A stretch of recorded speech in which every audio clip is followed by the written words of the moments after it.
borroka, zen nolako balorazio? Bueno, kosta zaigu pixkat lehenengo zatian, batez baloiakin, baloi gabe oso ondo egon gara, presioa egiten, defentsa lanean oso sendo eta oso ordenatua egon gara, pixkat kostatu zaigu baloiarekin, ez? Nahiko errez galtzen gendun eta kostau zaigu gora llegatzea, baina gero guztot bigarren zatian,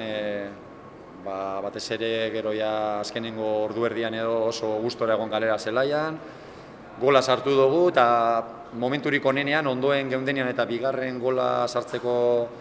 oso gertu egon garenean, justo etorri da gola, pena bat, ez da gol garbi bat izan, guk sartu dugu gure atean, eta gero partidoaren bukaera ere nahiko sendo bukatu dugu, eta puntutxo bat, talde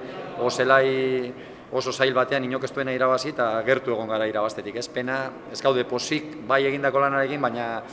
horre euki dugu, ez, garaipena eta pena bat jokaldi horretan joan egin zaigu. Puntu bat gehiago, jardunaldi bat gutxiago,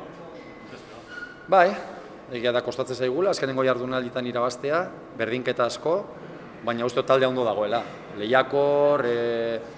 momentu honean fizikoki ere partidua oso ondo bukatu dugu, hau bukaera arte izango da, eta ia datorren astean etxean Ipuruan gure zaletuen aurrean Las Palmasen kontra irabazten dugun, ze horrek asko errestuko luke gure bidea.